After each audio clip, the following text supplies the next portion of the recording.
Soggy night out there. We're hearing the rain on the rooftop right now, but at least I was wondering what that was. be quiet, be quiet. We will be dealing with the rain for the next few hours. It'll be steady, but the good news is by morning it's already breaking up, so it won't have a big impact on your Monday. A few more scattered showers Tuesday before we're tracking another drop in temperature for the middle of the week. Keep in mind you can keep up with the rain tonight on the WAAY 31 Storm Tracker weather app. All right, thanks, guys. Don't go anywhere. LawCall is next.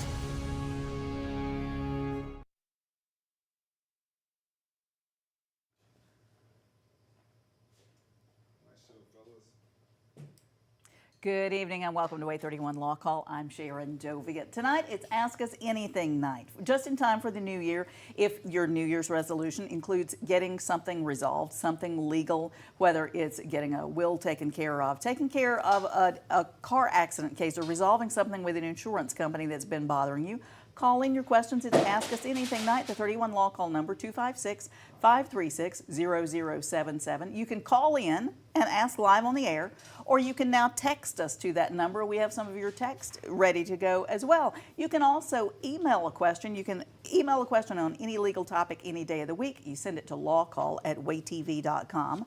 And when we get to a show that's on point, we pull some out. We've got some of your email questions ready to go tonight. We've also got Heath Brooks here from Timberlake League and Brooks ready to go tonight to answer questions.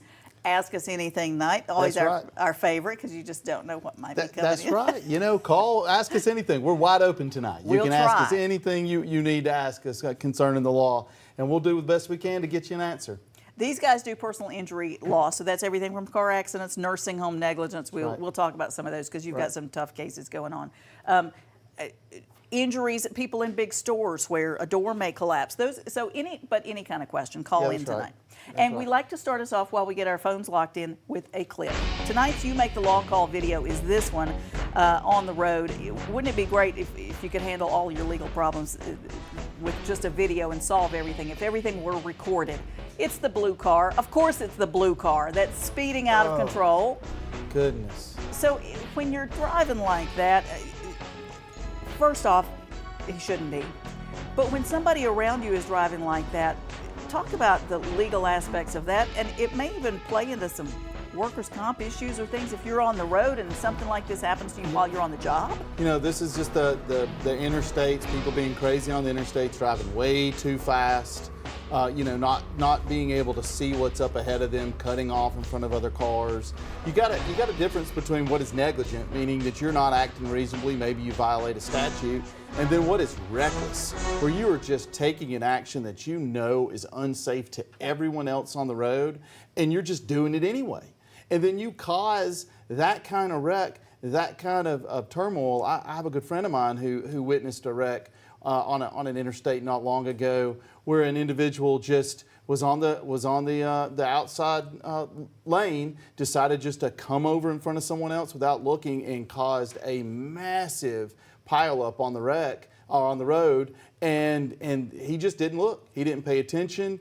You know, he didn't know what was coming, where he was going, and caused a massive collision that my friend happened to witness and was able to avoid. But when you get on the interstates like this and you see people flying around it, I was raised and my teeth were cut driving in Atlanta traffic. Oh, geez, so you have people zipping in and out of you. You don't know what's in front of you. People are driving too fast. And these kinds of accidents happen. And a lot of times it's negligence, and that's one thing, but then sometimes it is reckless conduct, and that's a whole different ballgame when you take those kinds of actions. Why? How does it affect the case? You have different types of damages. So in a negligence case where somebody is run a stop sign on accident, we make a mistake, it's just an accident, then the person they hurt can be entitled to medical bills, lost wages, maybe they can be entitled to permanent injuries that they have, the pain and the suffering, the mental anguish. But when you have exhibited reckless conduct, when you're driving way too fast through a school zone and hurt somebody, or when you're driving like this crazy fellow was on the road on an interstate, then you can be entitled, as the person who was injured, to punitive damages. And punitive damages, sole person, is the civil way of keeping anyone else on the roadway from doing those kinds of actions ever again. We have got Alan on the line with a question from Town Creek. Hi, Alan. Thanks for calling. What's your question tonight? Hey, Alan, are you with us? Alan from Town Creek, thanks for calling in. Have we still got you? Yes, ma'am. Hi there. I Thanks, have- Alan. thanks I for have a calling. question about an easement. Okay, an easement. What's going on? Well, we've been in this situation for the last 5 years, and the easement that's traveled through our lane was just surveyed within the last month. And the survey came out different than the easement that he travels. Okay. So basically, he's traveling our property. Right. So the plaintiff's attorney filed an amendment. He filed an motion to alter, amend, and vacate. And he filed this on a Friday at noon. And the following Monday, he had the judge amend final order. I thought we was allowed to make a response on that order before she would do that 3 days later. Plus, we was never notified of this order from the attorney, and we had no way to respond because, Saturday the mail comes out, Sunday they don't deliver mail, I understand. Sure. and Monday she already made a decision. Sure. That's fast. Alan, what county are you in? I'm in Lawrence County. Okay. All right. So generally in those kinds of scenarios, you're exactly right. You do have an opportunity to respond to a motion. And what you need to do now is, because you didn't have an opportunity to respond, I would strongly suggest you talk to a lawyer and retain a lawyer that can file that same sort of motion that was filed against you. It's called a motion to vacate the order, a motion to vacate the judgment, and you'll file that, and you need to have an answer ready. Your motion should say something like the motion to vacate the order, and then that you're fully prepared to answer and to brief the court on the issues that are presented. And so a lot of times you're going to need a lawyer to do that. You've got a weird issue with an easement. That gives somebody the right to pass over your land in the drawn up on the plot, the land plot, or the deed, through those lines that are drawn on that deed. And if it's outside of those lines, then they're not going down, they're not traversing over the correct easement. And so you have a right to move that easement, because technically you own the easement. You are just required by law to allow somebody to travel through it. So there are some legal issues that can come into play, particularly if that easement has been used and used and used over the last however many years. So I would strongly suggest you contact a lawyer and have that lawyer answer that motion for you. And quickly, right? And quickly. Don't sit on it, because if you sit on it and you wait a serious amount of time, then what's going to happen is the judge is going to say, hey, look, you would have had this opportunity anyway. You didn't do what you needed as quickly as you should have done it, and we're all moving on with our lives. Okay. We've got Kelly on the line with a question from Newmarket. Hi, Kelly. Thanks for calling. What's your question tonight? So a couple of weeks ago, I was in Madison, and one of the big box stores came up beside me, and a rock come out from under it and hit the window of my car. Gotcha. And it cracked it a little bit. And so my son got a picture of the truck and the truck number. Well, I called them, and they told me that they weren't responsible for it. But yet, it come off their truck. And you're certain of it, and you saw it. What do you think? Yes. Yeah. Yes. Yeah, there's a difference. There's a difference there, Kelly. One is that, okay, did the rock come from the road so that the truck pushed the rock off of the road and into your window? And in that kind of scenario, then they are probably not going to be responsible for any kind of damage that happened for your car. But if something came off of their truck, if a rock came off of their truck, we see it all the time with the type of trucks that carry the ladders that are attached, or concrete trucks, or trucks that do carry gravel specifically. And they'll have that sign, stay back however many feet, and not responsible for stuff that leaves our truck. That is absolutely not true. If something comes off of their truck and causes damage to your car, then they are responsible for that damage because it was not properly secured, and that is negligent conduct. And I would say, you can take one of two steps there. The first step is to just say, okay, well, I got a cracked windshield. it's not worth it to put the time, the money, and the effort into trying to get them to pay me. The other thing is you could go down to the small claims court, which is on the 8th floor of the Madison County Courthouse, and file a small claims action against the company. Because getting an attorney to take the case for, a cracked windshield, we're talking several $100s. That's right. But it's probably not enough for a lawyer to take it, and you want to pay a lawyer to take it. I think that it's one of those things that you call a lawyer, like the kind of work that I do. We will be happy to give you advice, but it's going to cost more. You're going to be putting good money after bad. It's going to cost more in the end because you're going to pay a lawyer a percentage of what you collect. We don't charge a nickel for any kind of law we practice for you unless we recover for you, and then we take a percentage of what we collect. That's called a contingency arrangement. And so sometimes it makes a whole bunch better sense for you to try to resolve that claim with a lawyer's advice, that claim on your own, just because it's going to cost more in the end than what you could get on your own. So, in a small claims action, you can get your attorneys, you can get your cost of court back and things of that nature if you end up winning. We've got Brenda on the line with a question from Danville. Hi, Brenda. Thanks for calling. What's your question tonight? Yes, I've had home repairs done in 21. Okay. And the people that done it come in. They've supposed to have done the floors, repaired them, and leveled them. And we found out about 3 weeks ago I had my bathroom underneath, had to have a new bathtub, and some wood had rotten. Okay. And the person that fixed it, he got under there and he seen where the people had nailed good lumber to the termite wood, and they've left the wood under there. He hadn't even put it up on top of the floor, left it on the ground, and then they put the barrier, the black paper that's supposed to be plastic, supposed to help the barrier under there. Yep. They just put it around the edge of the house and didn't even put it in the middle of the house. And see, I've had I got to have knee replacement. My husband's had a stroke, and we paid him $8,000 up front. Yep. And then we gave him $7,000 more when they finished. And the house is they haven't done their job. Brenda, was this in your bathroom, you said? Well, the bathroom's where we had to repair for the rotten wood under our bathtub. We had to put in a new bathtub and some new flooring. Okay, Here's the thing about water damage in a house, particularly after you have somebody that has come in and repaired your house. You have a duty as somebody who is going to come in and perform services on your house, that they are going to do it with a warranty of merchantability, that they're going to do it, and the work is going to be good. It's going to be good craftsmanship, good workmanship. And that if it's not good craftsmanship and it's not good workmanship, then you can file what's called a breach of contract action against them. You may be entitled to some damages that flow from the damages their work caused as well. There's a couple of things that you do need to know, though.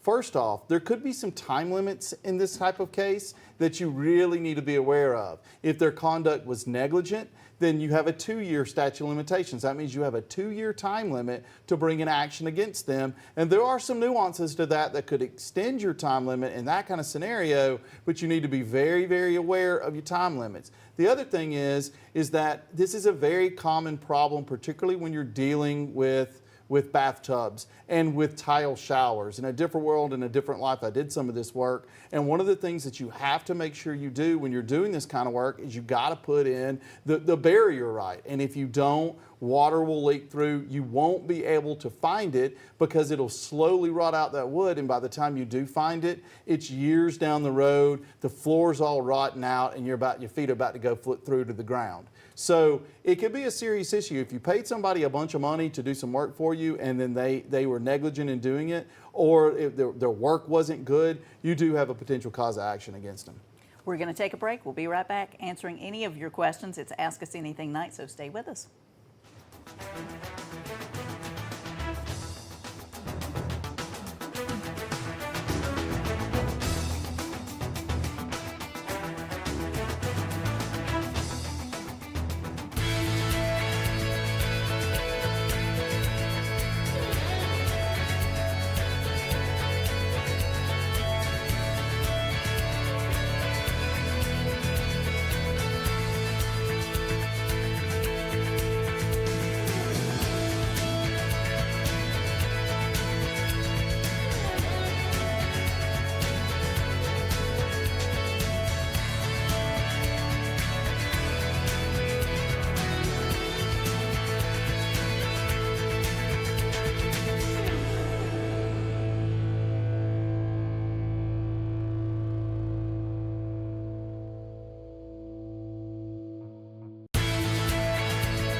You're watching WAAY 31 Law Call.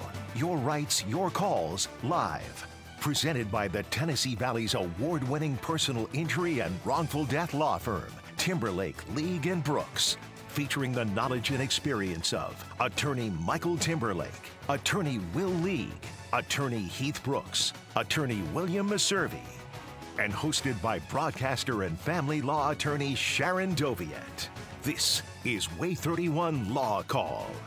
Welcome back tonight. It's Ask Us Anything night. Heath Brooks is here from Timberlake, League & Brooks. They are personal injury attorneys, so that's everything from nursing home negligence to car accidents, and we've got callers waiting. We've got our first of two Lisas on the line. Hi, Lisa from Huntsville. How are you? Thanks for calling. What's your question tonight? Hi. I just was wondering, I know someone that's in jail, and they have a hold on them, and it says in capital letters DECT. Does that mean Decatur by chance, or is that might have a hold on her, or what? I don't know. I've never seen that one. That could be the place where it's being held. That could very well be Decatur. Is it in a piece of paper you got at your house, or is that something that they've gotten at their house, or some family member has been alerted to this, or an online search? No, it was an online search. Okay, yeah, that could be the location of where they are. I mean, the best thing to do, or what you could do, is you just call the local district attorney and ask them what that acronym means, or what the location. That's probably a location, or where it's either a location of where they're being held, or it could be a location of where in the what area of that particular jail they're being held in. But you call a local district attorney. And most of our local county jails have got an inmate search feature, so you can search Madison County and actually search by name, and I want to say Decatur, some of our other counties have got searches by name, so you may want to try Morgan County. Morgan County does. That's exactly Good luck with it, Lisa. How about Lisa number 2 from Huntsville? Hi, thanks for calling. What's your question?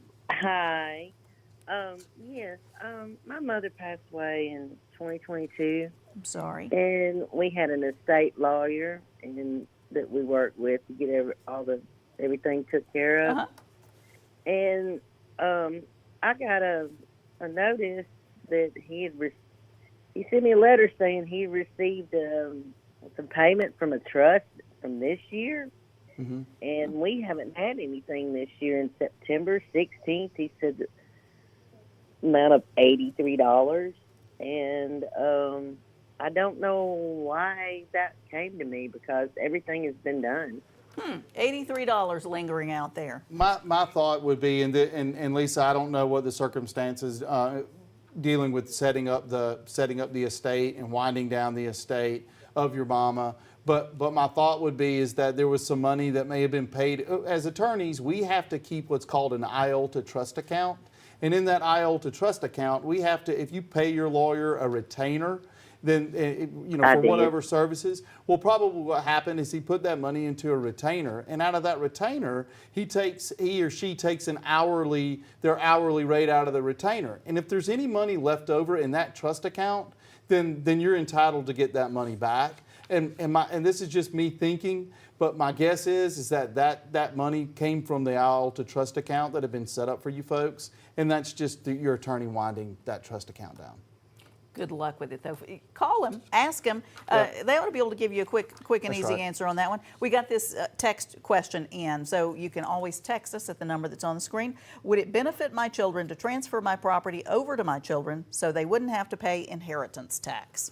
So, inheritance tax can be, I think right now the rate is $5 million before you have to worry about inheritance tax. And if you've got that kind of an estate that's a multi-million-dollar estate like that, then it could benefit you early in life of transferring over some of that property. But then again, you can only gift a certain amount every year to anyone else without it being taxable to them. So I think it's $10,000. They may have raised it to $20,000 a person now that you can gift to your children in any one calendar year that doesn't have tax implications. So that's a consideration too.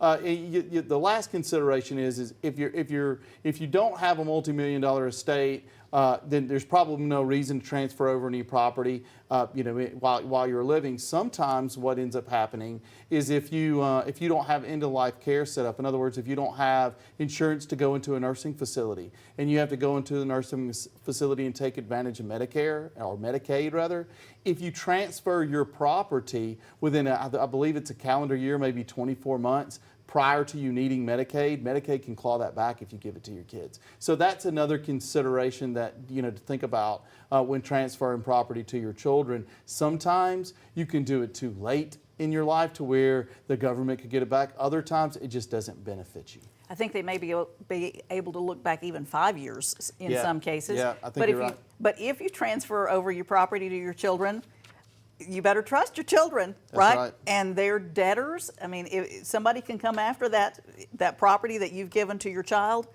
you don't have control over it anymore. So be thoughtful about that before you really do it. We've got Jerry on the line with a question from Madison County. Hi, Jerry. Thanks for calling. What's your question tonight? Hi, how you doing? Good. How are you? Hey, Jerry. All right. I have a question. What can be done when someone locks you away in a mental hospital with with not having any mental illness or anything, but they lock you away? Lock you away in a mental hospital. Okay. I would think the doctors would be performing some tests on her. That's right. You can be involuntarily placed into a mental institution. That has to be through a doctor's order, sometimes through a court order before that can even happen.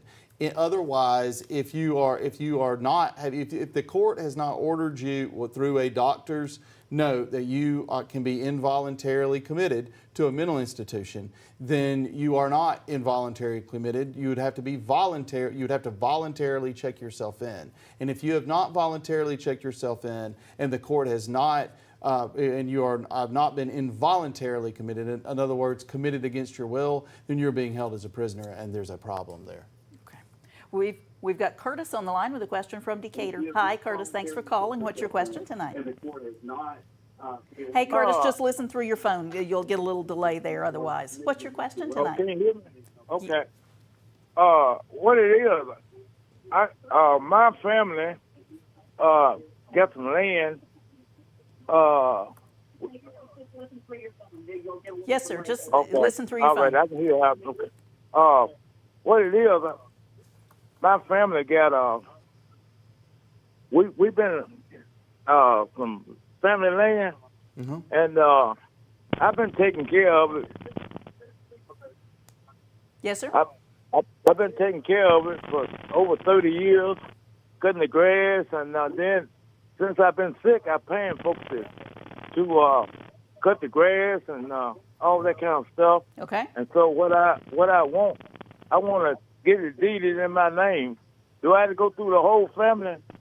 Most of them are dead, and most of them live out of town. And I think they said he's been paying the taxes too. It could be complicated. You can actually. I mean, if you've been taking care of the land, it's been abandoned. First things first, Curtis. You probably need to get with a lawyer to talk about this. Land cases can be incredibly difficult, particularly if there's a bunch of different people who are heirs, and the title they call it quieting the title. In other words, if the title to this property is still in somebody that's a name that is no longer with us, and there's a bunch of different family members all over the country and in different parts of the world that have a potential claim on this land, then the title needs to be quieted, and that needs to be you have to do that to go through the court. So it's not just as easy as just setting up a deed. That is a significant legal process you have to go through. Now, that being said, because you've been paying the taxes, because you've been upkeeping the land, you can request that amount back from the other potential landowners. So get your attorney.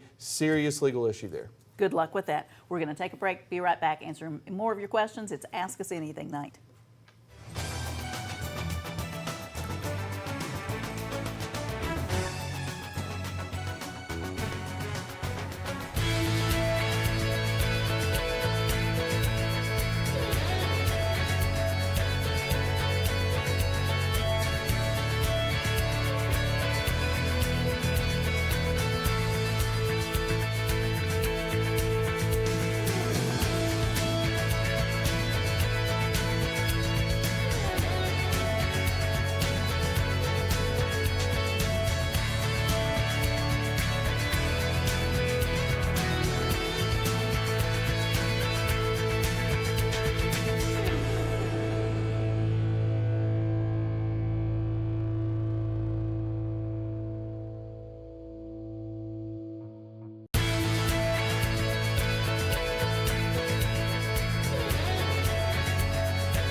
If you didn't get your questions answered tonight, here's how to get in touch with Heath Brooks with Timberlake League and Brooks, 256-536-0770 or 800-804-2502. The website is law-injury.com. And if you like them on Facebook, you can learn more about the law that way. And Sharon Doviet practices family law. That's divorces, child custody, all things family related. She can be reached at 256-539-7337 or www.sharonfamilylaw.com. Thanks for all your calls and questions. We'll see you next week. Have a good night.